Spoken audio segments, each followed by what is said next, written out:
Bismillahirrahmanirrahim.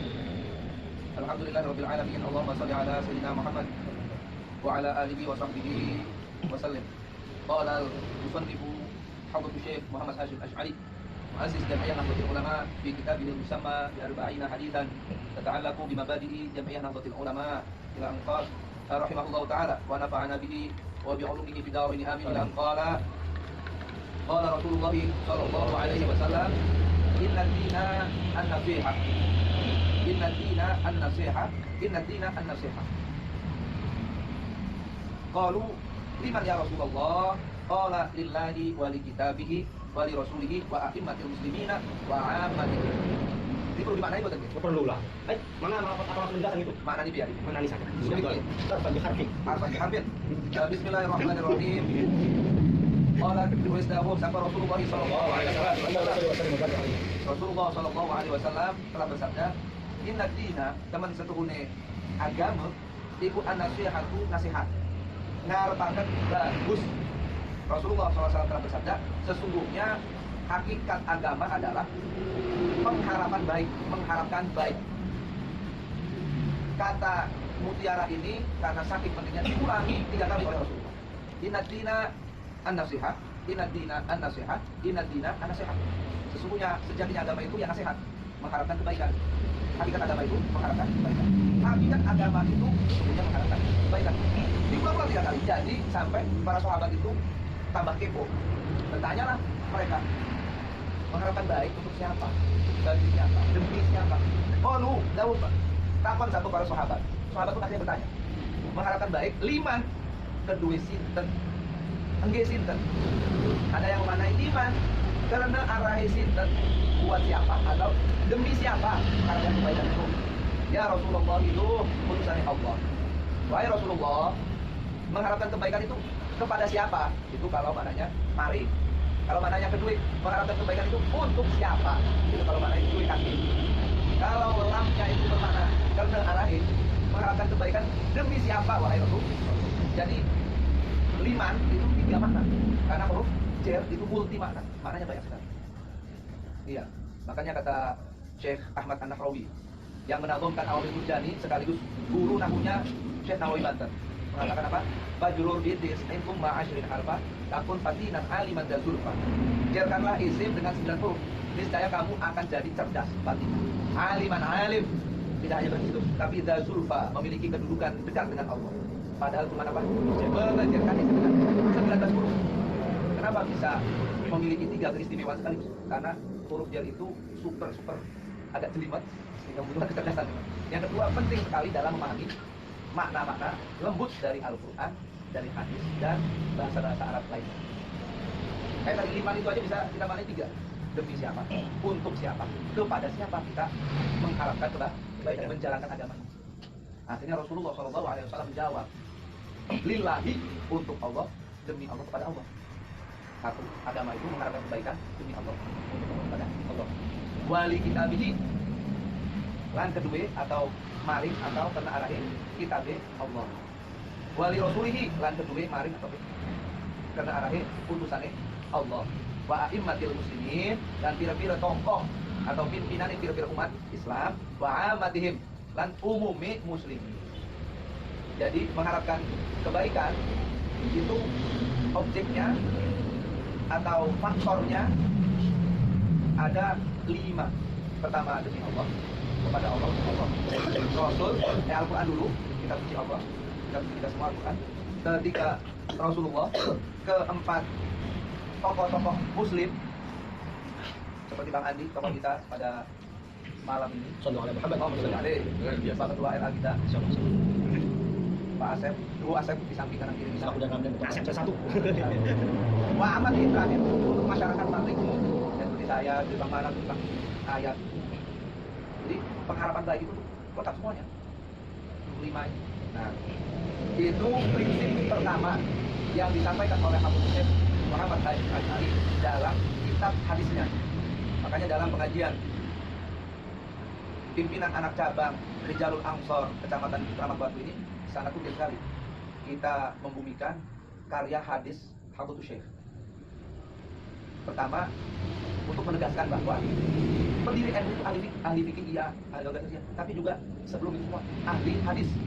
Beliau belajar hadis dengan tekun, membaca harfan biharfin di hadapan maha guru beliau, Syekh Mahfud Termas, musnid dunia pada zamannya di Mekah. Beliau menerima sanad Bukhari dari awal sampai akhir baca di depan beliau. Sahih Muslim, Muwatta dan kutub kitab-kitab itu hadis beliau hafal. Beliau Syekh Mahfud Termas luar biasa. Nah, hasil rangkuman itu bisa dikatakan yang terpenting untuk diamalkan dalam ber-NU sebagai prinsipnya adalah 40 hadis yang beliau sarikan ini.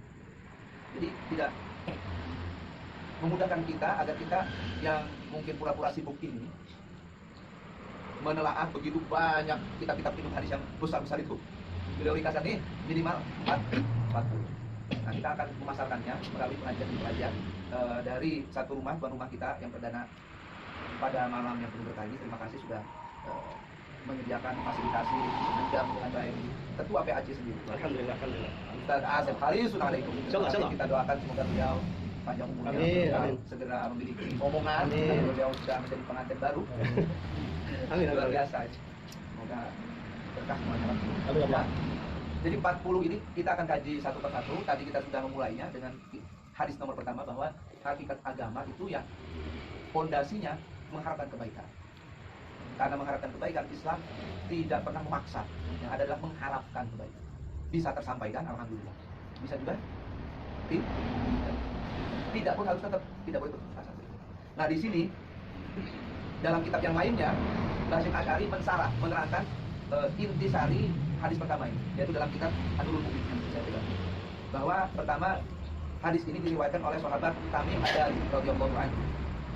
Tamim Ad-Dari ini merupakan sahabat yang ketika bulan Ramadan, kalau tidak salah, itu ngimami kaum perempuan Ramadan.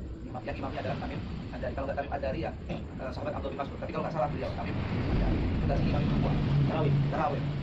Kalau ahli masalah perempuan luar biasa. Nah, begitu juga hadis yang terkenal dari sahabat Tamim Ad-Dari adalah hadis tentang Dajjal. Nah, itu juga dari Tamim Ad-Dari. Nah, langsung kembali ke laptop bahwa menurut Basyir Asy'ari dengan hanya satu hadis yang populer ini saja sudah cukup menjadi dalil bahwa nasihat demi Allah, untuk Allah, kepada Allah, harapan kebaikan kepada Allah, ya supaya kata baik, kitab Allah, Rasul Allah, imam-imam, pimpinan umat Islam dan orang umumnya itu adalah wajib. Sebelum kita menerangkan wajibnya bagaimana nasihat kepada Allah, itu gimana maksudnya? Sebelum itu Basyir Asy'ari mendefinisikan artinya nasihat itu apa. Kata beliau mengutip Abu Sulaiman Al-Basti mengatakan, nasihat itu adalah kalimatun yu'abbaru biha an jumlati iradatil khair lil mansuh lahu. Sebuah ungkapan untuk melukiskan, untuk mengungkapkan keinginan baik kepada yang dinasihati. Saya nasihati Ustaz Ubay, berarti saya mengharapkan baik untuk Ustaz Ubay. Makna ringkasnya, kata Basyir Asy'ari, bisa juga diartikan ikhlas, memurnikan kebaikan itu demi Allah, demi Rasul, demi kitab suci, tokoh-tokoh Islam sama masyarakat bawah. Lebih jelasnya, bagaimana perwujudan nasihat kepada Allah atau demi Allah atau untuk Allah. Basyir Asy'ari menerangkan di sini, saya singkat aja. Fa nasihatullah taala sihatul i'tiqadi lahu bil wahdaniyah wa wasfihi bima huwa amru wa tanzihi amma la yajuzu alaihi wa la yaliqu bih. Nasihat kepada Allah atau mengharapkan kebaikan demi Allah itu bisa terwujud dengan benarnya keyakinan kita kepada Allah. Kita ini meyakini Allah dengan benar atau enggak? Kalau sudah benar, kita sudah melakukan nasihat billah. Gimana bisa keyakinan kita tentang Allah itu benar? Caranya gimana? Benarnya itu gimana cara bisa benar keyakinan kita? Dengan pertama mengesahkan Allah wahdaniyah, bahwa Allah itu Maha Esa. Makanya negara kita itu sudah sangat Islami sekali, tidak perlu dirubah-rubah. Pilar dan ideologi negara kita Pancasila. Pancasila itu istilah pertamanya adalah ya ini nasihatillah, ketuhanan yang Maha Esa. Sudah cukup. Hifdzuddinnya sudah ada. Itu pertama, cara membenahi ideologi kita tentang Allah adalah pertama, mengesahkan Allah. Yang kedua, mensifati Allah dengan sesuatu yang layak menjadi sifat Allah. Muttasifun bi kamalin. Allah itu bersifat dengan sifat yang sempurna, tiada ujungnya. Kesempurnaan Allah kan tidak ada ujungnya. Sifatnya Allah yang maha indah itu banyak sekali. Tapi oleh ulama Ahlussunnah wal Jamaah diringkas menjadi minimal 20 sih. Bukan berarti Allah hanya memiliki 20 sifat wajib, bukan. Tapi minimal dengan kita mengenal 20 sifat wajib ini, kita dihantarkan untuk mengenali sifat-sifat kesempurnaan Allah yang lain. Bisa juga dari Asmaul Husna dan yang lain. Karena sifat Allah yang sempurna hakikatnya tidak terbatas. Ya, bisa. Cuma karena kita ini terbatas, diringkas oleh ulama dengan benar, yaitu dengan sifat wajib 20. Wajib 20. Allah tidak bahwa Mukhalafatul hawadisi qiyamu bi nafsihi wa hadaniyat qudrati roda ilmu hayat sama basatalan qadiran muridan aliman hayat sami'an basiran mutakalima. Gimana gambarannya? Pertama, Allah itu ada. Namanya kita punya akal kepo. Adanya Allah itu sejak kapan? Namanya manusia kan punya akal, mikir. Kapan Allah ada? Dijawab wujud tidak. Tidak itu dahulu tanpa permulaan. Jadi awalnya Allah itu ya awal tanpa awalan. Permulaan tanpa awalan. Dahulu tanpa permulaan. Akhirnya tanya lagi orang yang berakal. Sejak kapan? Oke, Allah awal tanpa awalan. Sampai kapan adanya Allah? Dijawab lagi. Bahwa kok Allah itu kan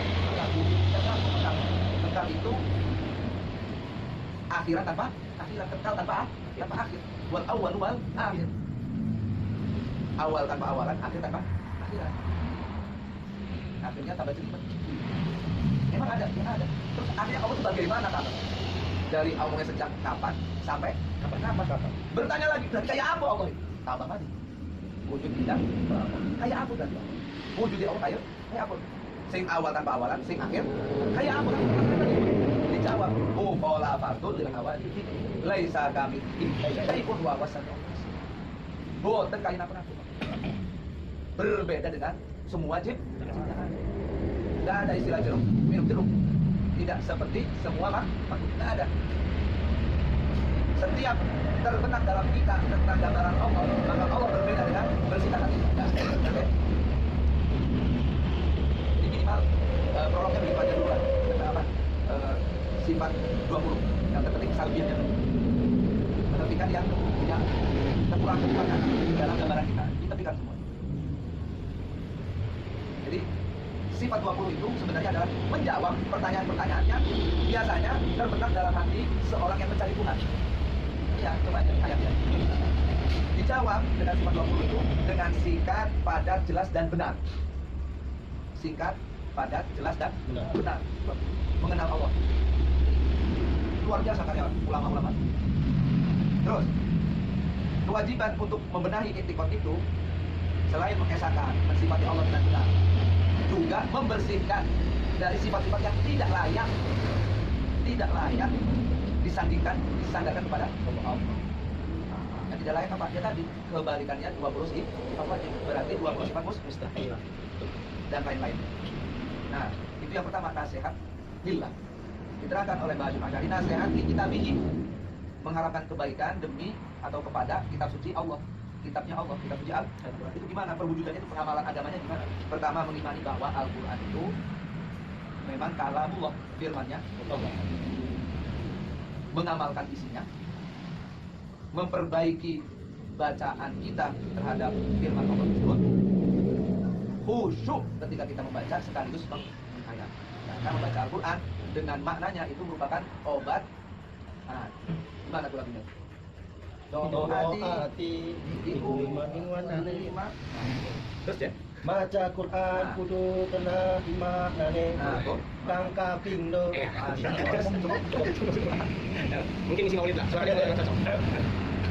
Itu yang kedua, nasihat kita beriman kepada Al-Quran, mengamalkan, menghayati, membaca sama hati. Insya Allah hati kita akan terobati sama. Nah, yang ketiga, nasihat di Rasulihi, mengharap kebaikan kepada Rasul atau demi Rasul. Gimana mengharap kebaikan? Pertama, atas tik binubuat ini. Wabad itu akhilahu bima amal ini. Awliya akuat berbuat kalian muhayyan wa mayyit. Membenarkan bahwa Nabi Muhammad itu benar-benar Nabi dan utusannya Allah.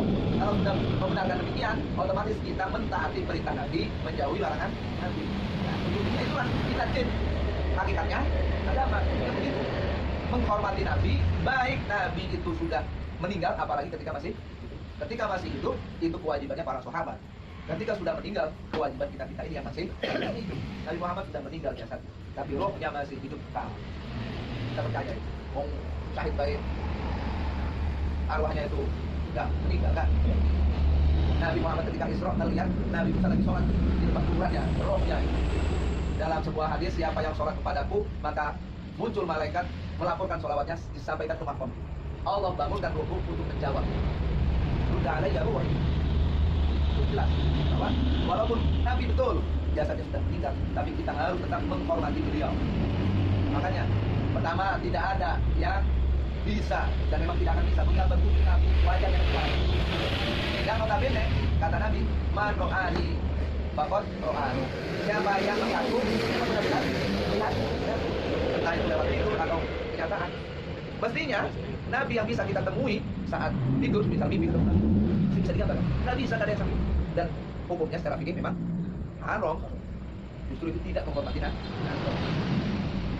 Haram. Jadi kita bela Nabi, kita hidupkan sunnah-sunnah Nabi. Berakhlak sesuai dengan akhlak dan kepribadian Nabi Muhammad SAW. Itu hakikat agama, nasihat. Nah, yang sebelum terakhir, nasihat untuk mengharapkan kebaikan untuk tokoh-tokoh muslimin. Bagaimana kita mengharapkan kebaikan kepada mereka? Basyim Asy'ari mengatakan, kita sebagai makmumnya, mereka sebagai imamnya, sudah selayaknya kita ini taat kepada mereka. Ciri khas Ahlus Sunnah wal Jamaah dimanapun berada, tidak boleh keluar dari pemerintahan yang sah. Al-Khuruj anil imam haram. Keluar dari pemerintahan yang sah itu haram. Walaupun pemerintahnya zalim, walaupun pemerintahnya hamba sahaya dari Afrika dalam sebuah hadis sahih Muslim, selagi tidak melakukan hal kufur yang terang-terangan, bawahan, terang-terangan, nggak ada, alhamdulillah, nggak, baik dari Presiden Soekarno sampai Presiden Jokowi nggak ada, dan nggak ada sama sekali. Maka walaupun misal sebagian ada yang menilai zalim, entah itu objektif ataupun subjektif, tetap tidak sah untuk menjadi pemberontak, tidak sah, nggak boleh. Apalagi kita Nahdlatul Ulama sudah berkomitmen sejak awal berdiri bahkan sebelumnya untuk mengawal dan mengisi kemerdekaan Indonesia. Nggak boleh kita keluar, nggak boleh. Dalam peta pergerakan kemerdekaan, itu yang paling besar saham mengawal dan mewujudkan kemerdekaan itu adalah Nahdlatul Ulama melalui pondok-pondok pesantren. Bukan polisi karena belum ada, bukan TNI karena belum ada. Banser, Ansor, Hizbullah, Sabilillah, kiai-kiai yang menjadi komandan-komandannya. Karena kita yang mengawali, menggerakkan, mewujudkan kemerdekaan, kita pula lah yang menjaga NKRI ini agar terus bertahan hingga mati. Biarlah orang-orang yang sok Islami itu merongrong, biarlah mereka membuli kita, biar pada saatnya mereka, anak cucu mereka akan sadar. Harus kita gerak, tidak boleh mengalah, kata Gus Mus. Udah nggak zaman yang ngalah itu waras, dengan zaman kita harus bergerak, harus sadarkan mereka, harus membangunkan mereka, bangun terus tumbuh bahwa NKRI ini sudah sesuai dengan syariat Islam, sudah sesuai dengan sunnah Rasulullah SAW yang mendirikan negara Madinah sebagai negara berperadaban. Madinah itu tamadun, berperadaban, yang isinya tidak hanya Islam, isinya heterogen, berbagai suku, berbagai agama ada dalam Madinah. Jadi Indonesia ini meniru negara yang didirikan oleh Rasulullah SAW. Meniru beneran. Adapun ada oknum, ada apa, ya maklum. Semua juga sama. Di Rasulullah juga ada oknum. Ada Yahudi yang membela sebagai umat, itu sudah sunatullah. Dan kita terus mengisi kemerdekaan dengan komando dari para alim ulama kita. Tidak boleh bergerak sendiri-sendiri, sehingga tidak wa'tasimu bihablillahi jami'a wa la tafarraqu. harus berpegang teguh dengan talinya Allah semuanya. Makanya dalam lambang NU, lambang dunia, ada tulisan Nahdlatul Ulama, ada tali.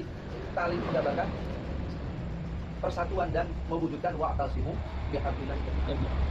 Wala tafarraqu, jangan cerai-cerai. Walaupun kita taat pada pemerintah, kata Mbak Asy'ari, bukan berarti menutup ruang untuk kritis, untuk mengingatkan tidak. Justru dengan ketaatan kita kepada pemerintah diwujudkan dengan mengingatkan mereka ketika mereka zalim, ketika mereka sudah mulai bengkok. Tidak benar mereka yang mengatakan ulama yang dekat dengan umaroh itu ulama ulama dunia, ulama jelek. Nggak bisa. Salah. Justru kata Imam Al-Ghazali, al-umaroh wal ulama tau'ama. Ulama dengan umaroh itu seperti saudara kembar yang saling bersinergi untuk mewujudkan tatanan umat baldatun thayyibatun wa rabbul alamin. Buktinya sudah nyata. Dulu Gus Dur tiba-tiba dekat dengan Megawati yang notabene adalah pergerakan kiri. Ditanya oleh para ahli ulama, kenapa Gus dengan deketin Megawati untuk menjadi oposisinya Soeharto? Kata Gus Dur, ini daripada Megawati dideketin oleh orang Kristen, orang-orang yang punya dendam tentang kePKI dan sebagainya, mending saya deketin supaya lebih Islam, bisa assalamualaikum, bisa apa. Kenyataannya benar. Negara Iran dulu itu adalah negara Ahlussunnah wal Jamaah. Imam Al-Ghazali wafat di sini. Imam Ar-Razi wafat dari sini. Kenapa bisa berubah menjadi Syiah?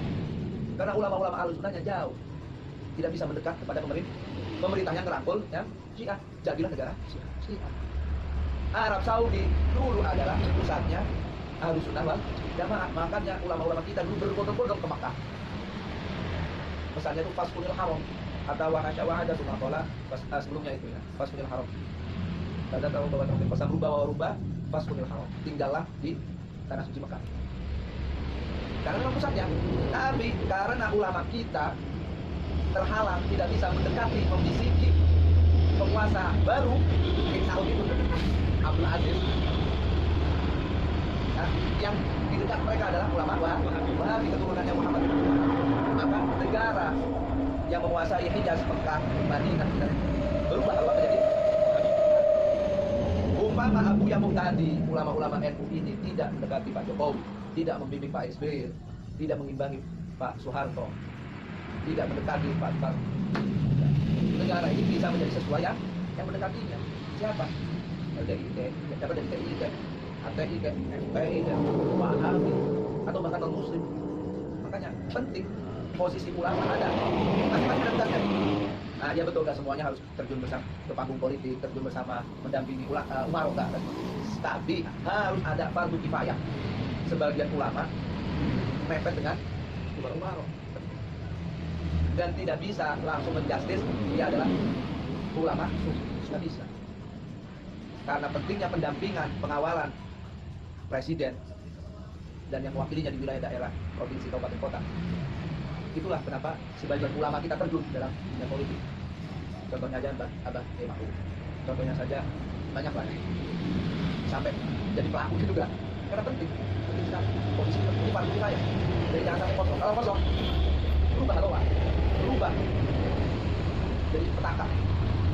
Makanya ini perwujudan dari apa? An-nasihah li a'immatil muslimin. Satu, harus taat, tidak boleh keluar, tapi juga tidak menutup ruang untuk mengingatkan, mengkritisi, membantah, menolak, meluruskan kebijaksanaan dan sebagainya. Makanya walaupun PBNU nurut pemerintahan Jokowi, Pak Jokowi, tapi ketika memang maslahatnya umpama pilkada ditunda, PBNU menyampaikan sekedar sebagai apa, aspirasi rakyat diwakili oleh PBNU, tunda Pak Jokowi. Tapi umpama Pak Jokowinya tetap nggak bisa ditunda, ya NU nurut. Ini adalah ruang interaksi itu, sinergitasnya di situ, saling mengingatkan di situ. Maka kita doakan aja yang terbaik dan semoga kita semua rakyat Indonesia khususnya keluarga-keluarga kita selamat dari virus corona dan sebagainya. Nah, terakhir nasihat untuk sesama masyarakat awam seperti kita. Gimana caranya?